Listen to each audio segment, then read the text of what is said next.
Olá, seja bem-vindo a mais uma aula de Direito Penal. Eu, professor Glauco Moreira, vou ministrar hoje a aula sobre Direito Penal da parte especial. Vem comigo!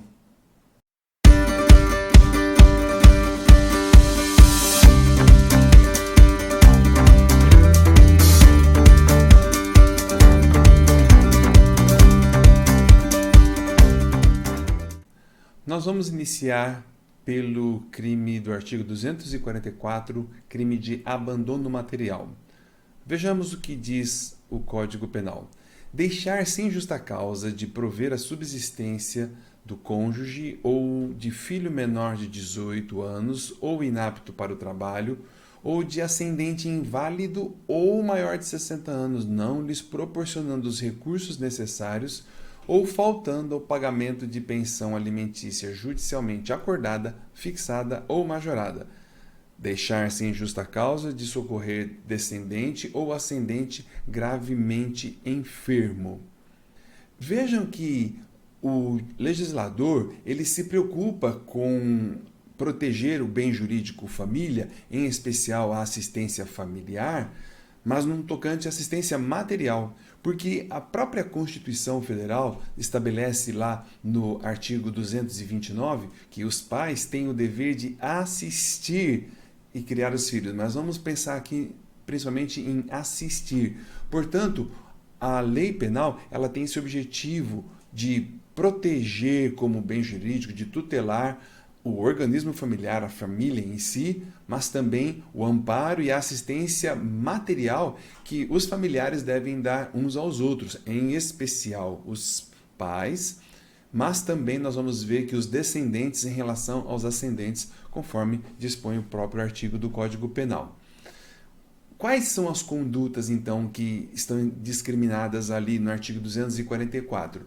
Nós vemos ali que a primeira delas diz lá, deixar de prover a subsistência. Então, quando aqui eu separei para você deixar de prover, significa simplesmente faltar, ou seja, não proporcionar, deixar de proporcionar a subsistência do filho ou do ascendente ou do descendente. Aqui, em especial, nós estamos falando do crime que comete o familiar que deixa ao desamparo material os seus entes familiares, o seu cônjuge. Então, deixar de prover a subsistência caracteriza este verbo.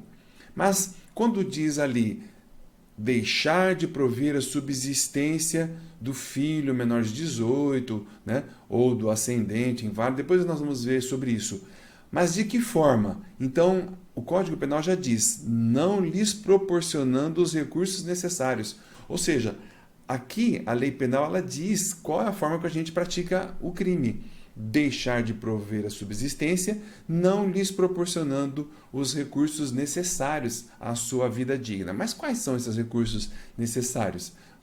Alimentação, deixar de prover o vestuário, deixar de prover a moradia, ou seja, o familiar ele tem a obrigação de prover a subsistência ou do cônjuge, ou do filho menor de 18 anos, ou do filho que até seja maior de 18, mas que seja inapto para o trabalho, ou do seu ascendente inválido, ou então maior de 60 anos. Ok. Uma outra forma que o próprio tipo penal estabelece é deixar de prover a subsistência do filho faltando ao pagamento de pensão alimentícia. É a segunda modalidade. Se a primeira foi não lhes proporcionando os recursos, agora a segunda é faltando ao pagamento de pensão alimentícia fixada judicialmente ou acordada judicialmente. Ok? Muito bem. Então, o deixar de prover tem essas duas modalidades. Porém, existe ainda no tipo penal mais uma outra forma, mais uma outra conduta que a gente pode praticar, esse crime que é deixar de socorrer o ascendente ou descendente gravemente enfermo. Então veja, aqui é um pouquinho diferente. Se na primeira dizia deixar de prover a subsistência do filho ou então do seu ascendente, agora, aqui é deixar de socorrer o ascendente ou o descendente gravemente enfermo. nós temos como ascendentes nossos avós, né? Os nossos bisavós, ou então como descendente os nossos filhos. Mas aqui, a conduta do agente é deixar de socorrer aquele que está gravemente enfermo. Ou seja, abandonar, largar essas pessoas sem o devido cuidado. Vejam que essas modalidades, elas implicam num abandono material do cônjuge ou de familiar. Nós vamos ver daqui um pouquinho no próximo slide quem são as vítimas. Porém, é muito importante, aqui já finalizando essa primeira parte, que todas essas modalidades, deixar de prover a subsistência, deixar de socorrer o ascendente ou descendente gravemente enfermo, só será crime, e também faltando ao pagamento da pensão alimentícia, só será crime aqui, se o agente não tiver uma justa causa para deixar. Por quê? Porque isso é elemento normativo do tipo, é preciso analisar situação a situação. O legislador entende que existem certas situações em que, mesmo que o familiar queira socorrer o outro, ele não pode socorrer.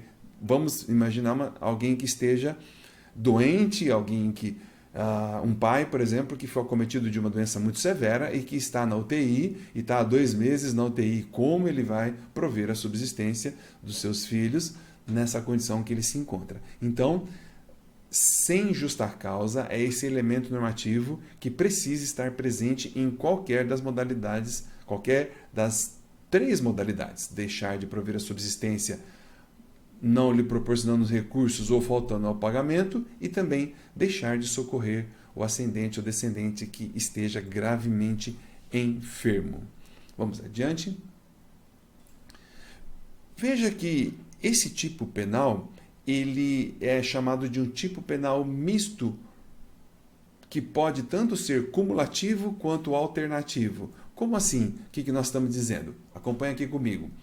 Ele será alternativo. Tipo penal misto, você se recorda que é aquele que tem em sua composição várias condutas, vários verbos. Nós vimos várias modalidades. Esse é um tipo penal misto. Mas ele pode ser alternativo ou cumulativo na seguinte situação. Alternativo é quando a gente pratica uma ou outra, ou mais de uma, ou só uma conduta, vai implicar em um só crime. E ele será cumulativo quando mais de uma conduta for praticada na mesma situação, e aí vai ocorrer mais de um crime. Então ele será alternativo quando a gente deixar de prover os recursos e faltar ao pagamento de pensão. Então, tanto faz se o agente deixa de prover os recursos materiais, alimentação, moradia, ou se ele não paga o pagamento, não paga a sua pensão, ou se ele faz um ou outro, ou pratica os dois, será um só crime, porque é alternativo à hipótese dele praticar um ou outro, ou ambos. Será diferente se ele deixar de socorrer o ascendente. Veja que é possível que alguém deixe de prover os recursos necessários e ainda deixe de socorrer o ascendente. Ou então alguém que falta ao pagamento de pensão e ainda deixa de socorrer o ascendente gravemente enfermo, que é a última parte. Então, só para ficar claro, se as modalidades da conduta do agente forem as primeiras, deixar de prover a subsistência, não proporcionando os recursos ou faltando ao pagamento de pensão, tanto faz uma ou mais de uma conduta, será um crime só. Porém, elas podem ser somadas, e aí já existe um cúmulo, existe mais de um crime. Então, se o agente, além de praticar essas condutas, também deixar de socorrer o ascendente, o ascendente gravemente enfermo, conforme dispõe ali o final do artigo 244. Quem são as vítimas desse crime? Mas ainda antes da vítima, quem é o sujeito ativo do crime? É crime próprio. Por quê? Porque somente a pessoa que tem a obrigação, o encargo de prover a subsistência, então só um cônjuge em relação a outro cônjuge, somente o pai em relação ao filho, ou somente o filho em relação ao seu ascendente.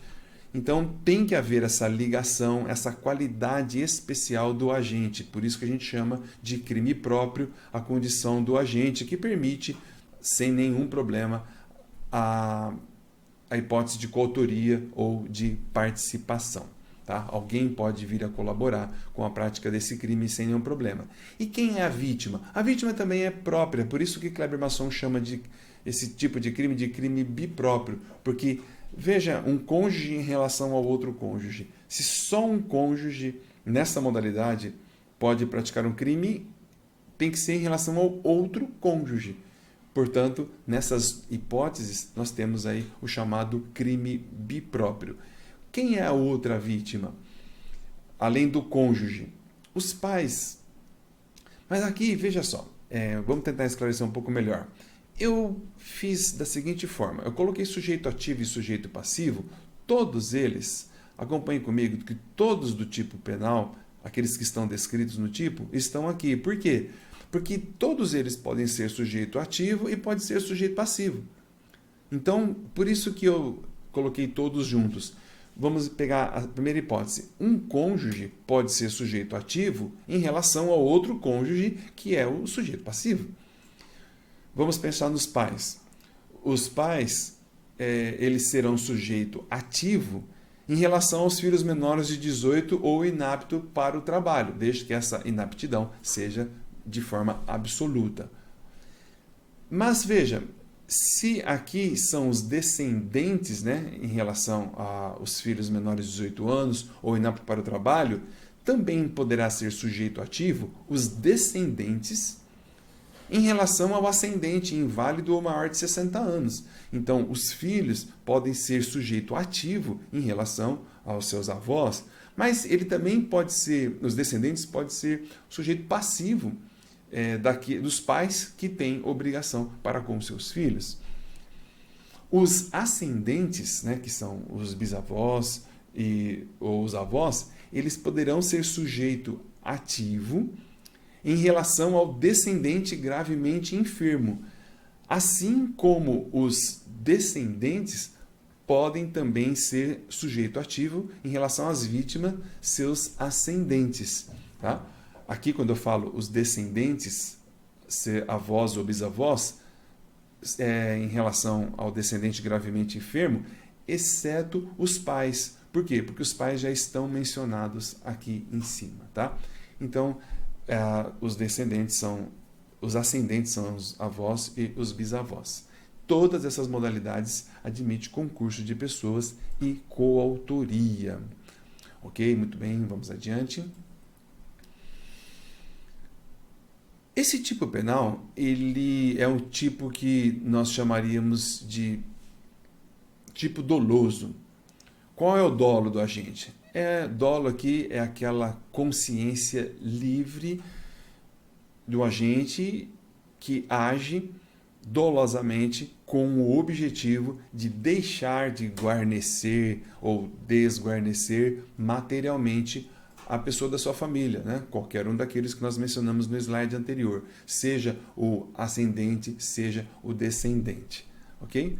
Portanto, é um crime doloso, mas que tem esse objetivo de deixar de proporcionar. Veja, isso é importante por quê? Porque às vezes o agente pode deixar de prover um alimento, mas não com o objetivo de deixar de prover o alimento substancial para a sua família. Não, às vezes ele pode deixar de pagar uma pensão por uma outra razão. Vamos dizer que o agente, durante um certo período de tempo, ele está mudando de emprego e não recebeu o salário. Então ele recebe o salário todo mês, mas ele mudou de emprego, naquele mês ele não recebeu o salário que vai ser acumulado com outro. Pode ser que ele deixe de pagar uma pensão. Então, deixar de pagar a pensão, nesse caso, não seria o crime, porque ele não tem um objetivo, claro, de desguarnecer a sua família. É um crime formal porque ele se consuma exatamente no momento em que o agente realiza qualquer uma daquelas condutas que estão previstas lá no caput. Basta o agente deixar de prover, basta o agente faltar ao pagamento de pensão, que o crime já estará cometido, independentemente de efetivamente causar um prejuízo ao bem jurídico. Veja só que se o agente deixar de prover a subsistência, por exemplo, o material do filho, e uma outra pessoa prover essa subsistência, assim mesmo o crime estará cometido. Ok? Por quê? Porque é crime formal, independe do resultado material da conduta do agente.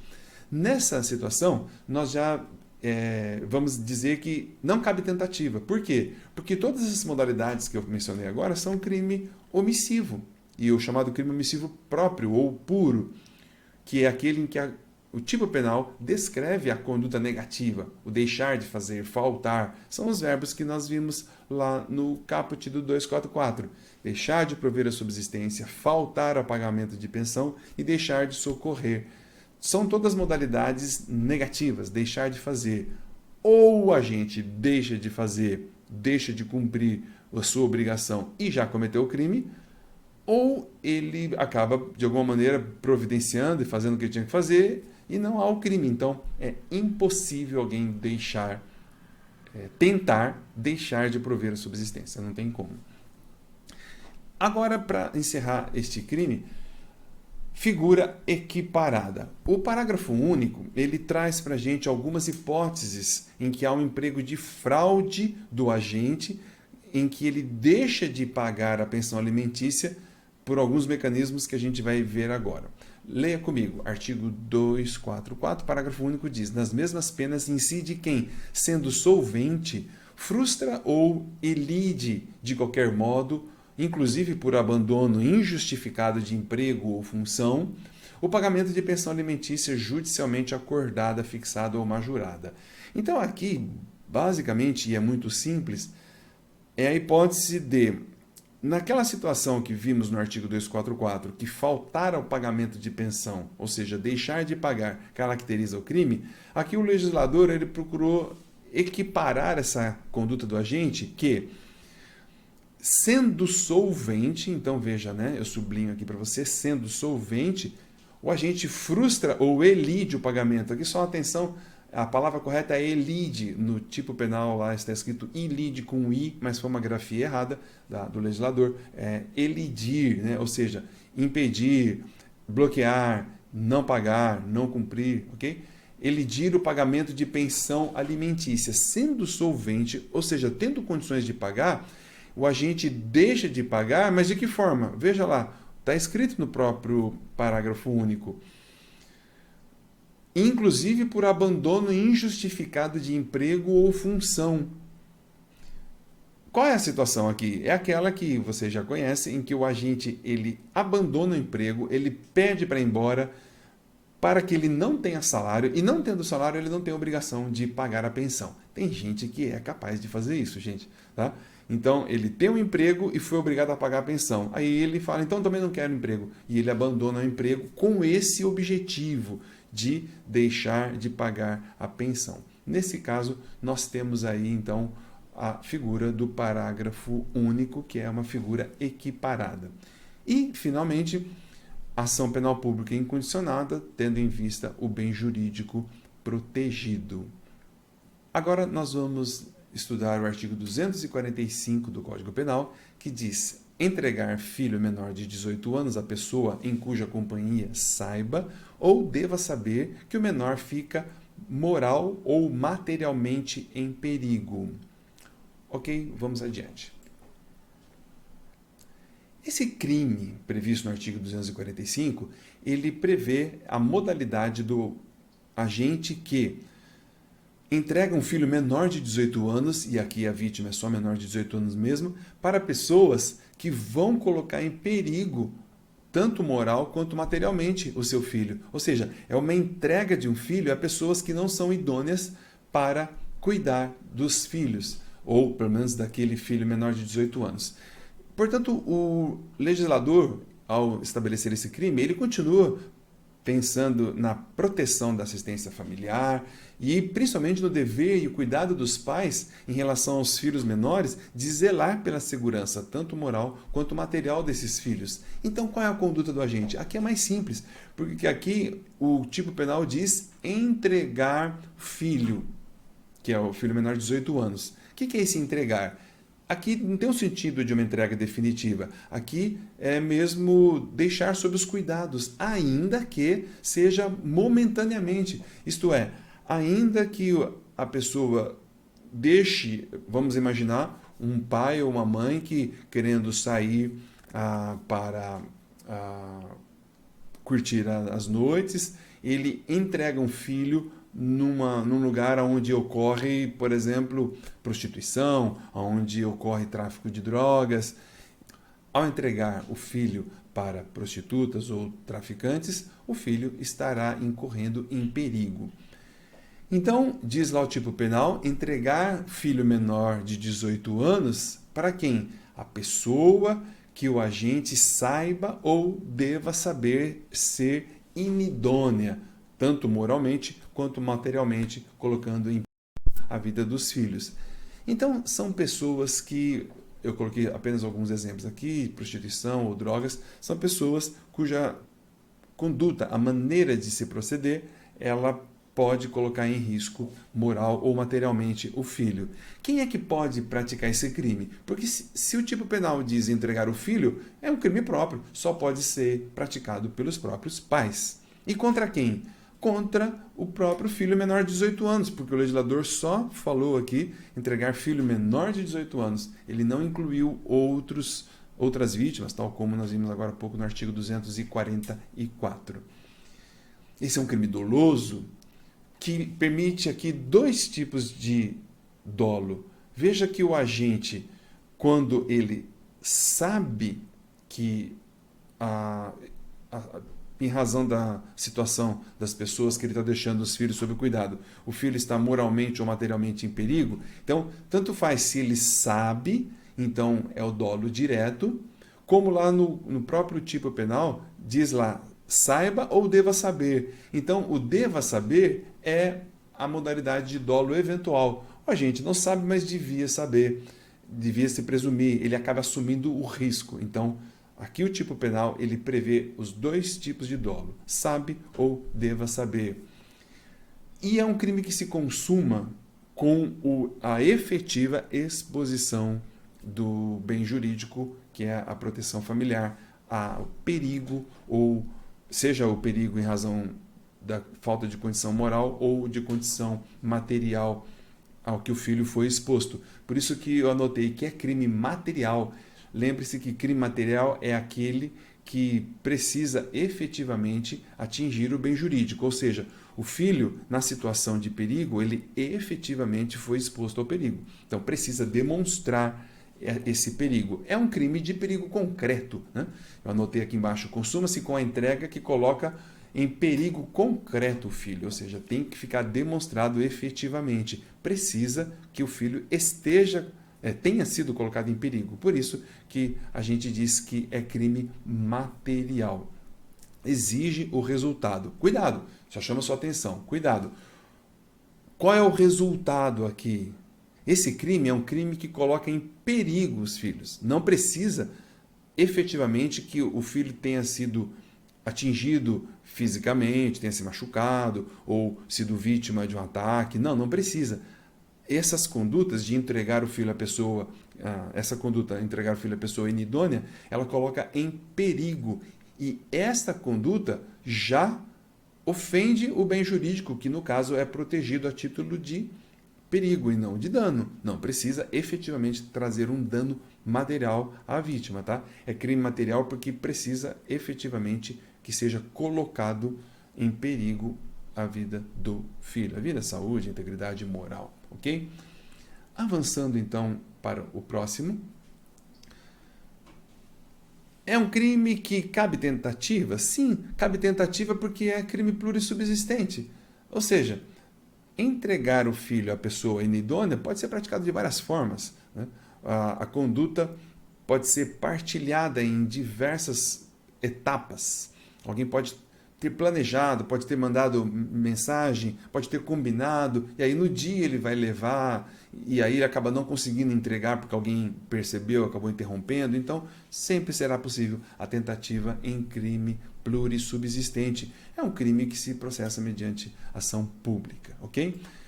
O parágrafo 1º e 2º, eles descrevem duas condutas, mas veja só, atento aqui comigo. Duas circunstâncias aqui estão previstas no parágrafo 1º. Leia comigo.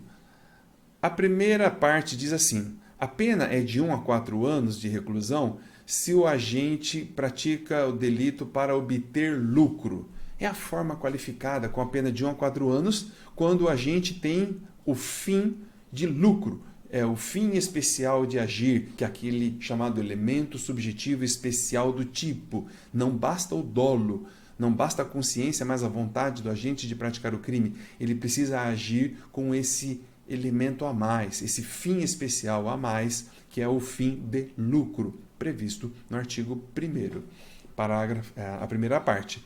Mas a segunda parte, ela traz uma outra circunstância que, na verdade, já foi revogada. Diz assim a segunda parte, né? Que a pena também é de 1 a 4 anos se o agente pratica o delito...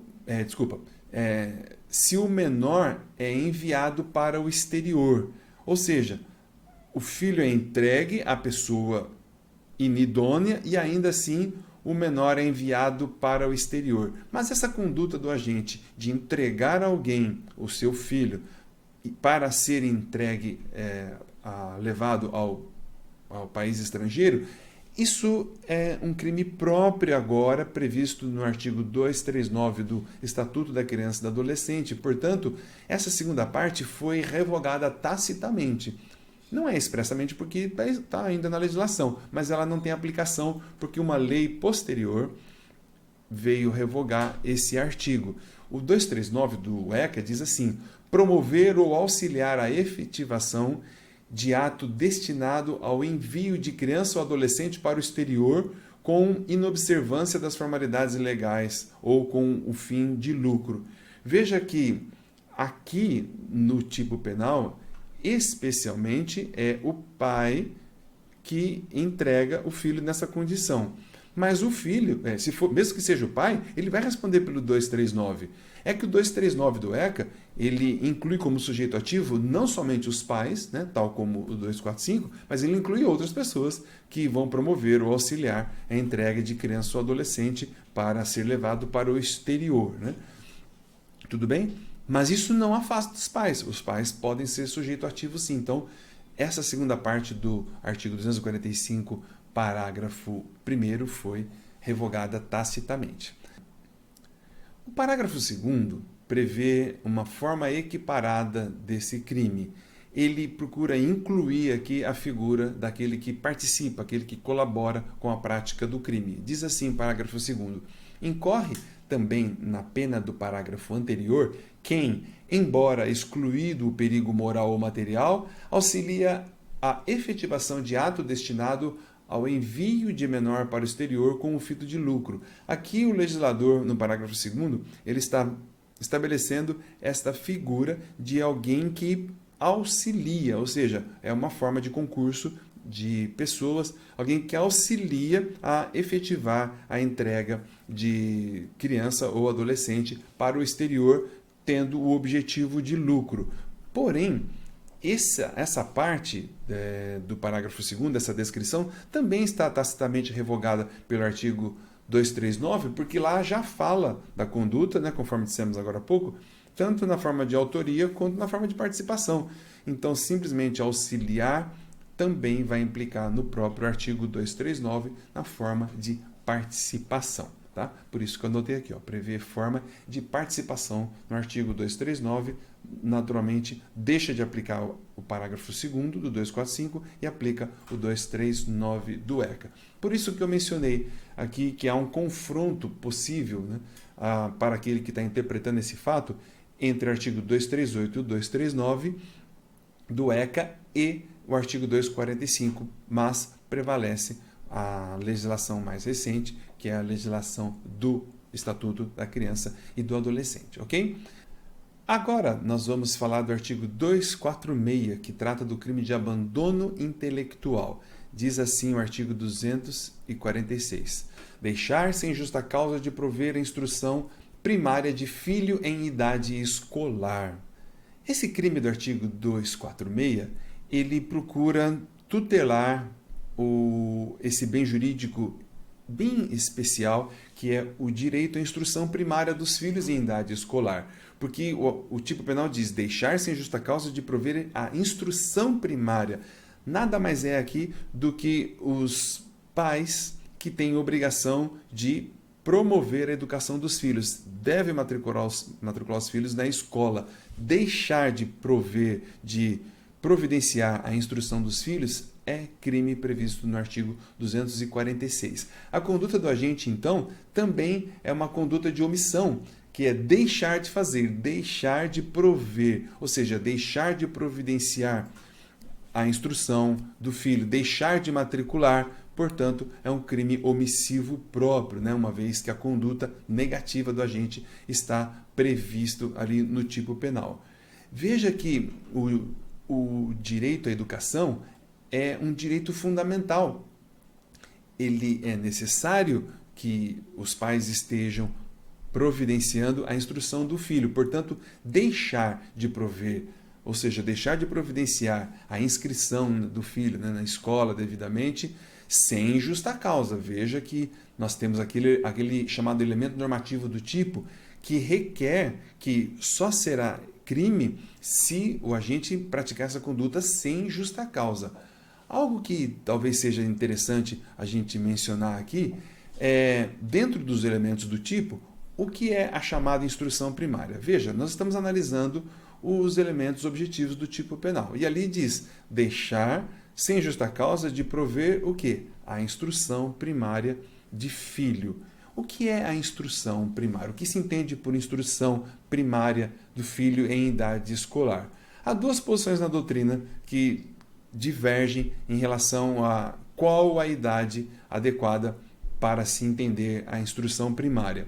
A primeira posição diz que essa instrução primária se relaciona a deixar de prover o ensino fundamental, que é aquele que vai dos 6 aos 14 anos, de acordo com a Lei de Diretrizes e Bases da Educação, dos 6 aos 14 anos. Agora, há uma outra posição que entende que instrução primária, ela vai além disso.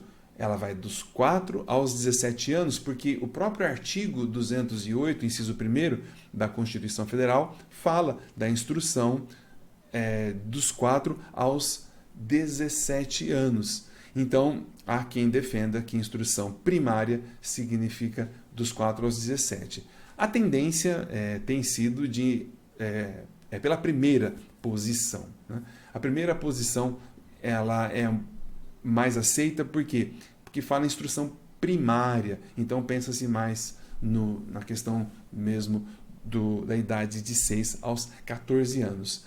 Algo que chama a atenção nesse tipo penal é aquela questão do homeschooling. Homeschooling, ou traduzindo, ensino doméstico, né? Ensino domiciliar, é aquela situação em que os pais entendem que podem providenciar a educação do filho melhor do que a escola pode providenciar. Em alguns países do mundo, isso é possível, é legal. No Brasil, não existe essa previsão.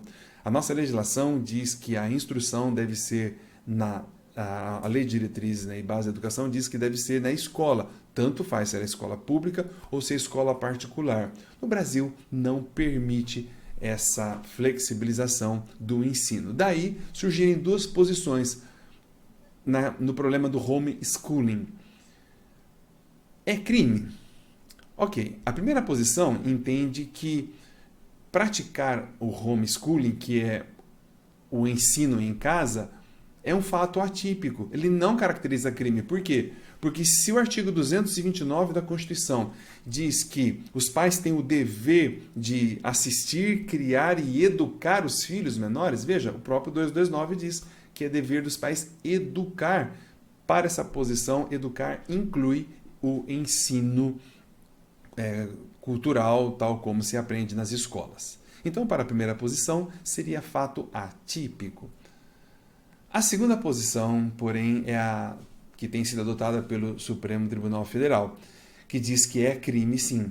Por quê? Porque, segundo o entendimento do Supremo Tribunal Federal, a lei brasileira não prevê a educação familiar. Então, quando o artigo 229 diz de educação, ele não estaria se referindo a essa educação cultural e familiar.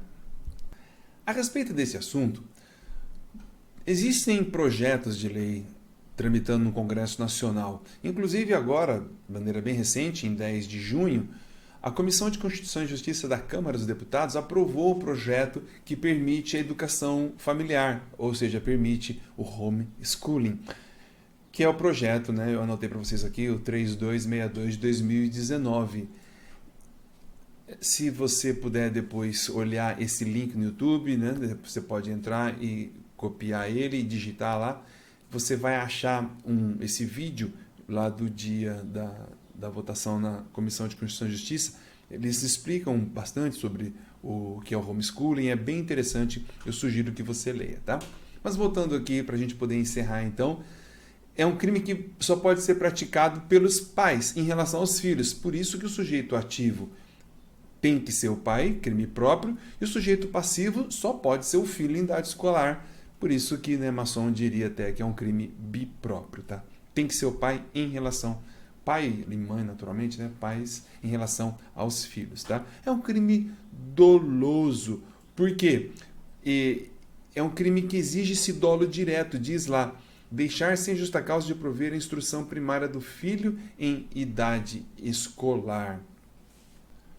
Quanto ao elemento subjetivo do tipo, nós temos que esse crime, de acordo com a própria descrição do tipo penal, é um crime doloso.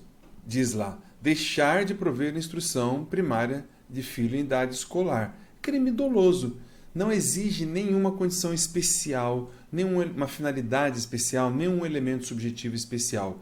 Eu até quero pedir para você corrigir que eu anotei aqui, exige dolo direto, mas está errado, é apenas o dolo, tá? É o dolo simples, não é dolo direto, por favor, corrija aí. Depois, em outro momento, eu vou corrigir esses slides. Basta a gente ter a consciência de que ele está deixando de prover a instrução primária, que já está caracterizado o crime, tá? Um crime que se consuma com a simples omissão, por isso é crime formal. Basta o agente deixar de providenciar a instrução, que já está caracterizado o crime. Consuma-se com o encerramento do prazo para a matrícula. Aqui eu chamo a atenção um pouquinho, por quê? Porque também não é assim. A matrícula era até o dia 10 de janeiro, e aí no dia 11 de janeiro já pode então denunciar os pais? Não, não é bem assim. Quando fala do encerramento do prazo, esse prazo não é tão absoluto. É preciso ter bom senso, é preciso esticar, porque esticar o prazo, uma vez que nós sabemos que existem cidades aí, regiões nos rincões do Brasil em que é muito difícil a locomoção, então às vezes pode gerar um atraso, não pode analisar de uma maneira tão objetiva e tão fria essa questão da consumação, tá? Porém, é preciso que se dê um tempo razoável. Não proveu a instrução, não matriculou, aí sim estaria caracterizado o crime. Cabe tentativa? Não cabe tentativa porque é crime omissivo próprio. E crime omissivo próprio não cabe tentativa pelo motivo que já dissemos no crime anterior. E é um crime que se procede mediante ação penal pública incondicionada. Esta foi mais uma aula de Direito Penal, agora da parte especial. Eu espero que você tenha gostado e que lhe seja útil. Até mais!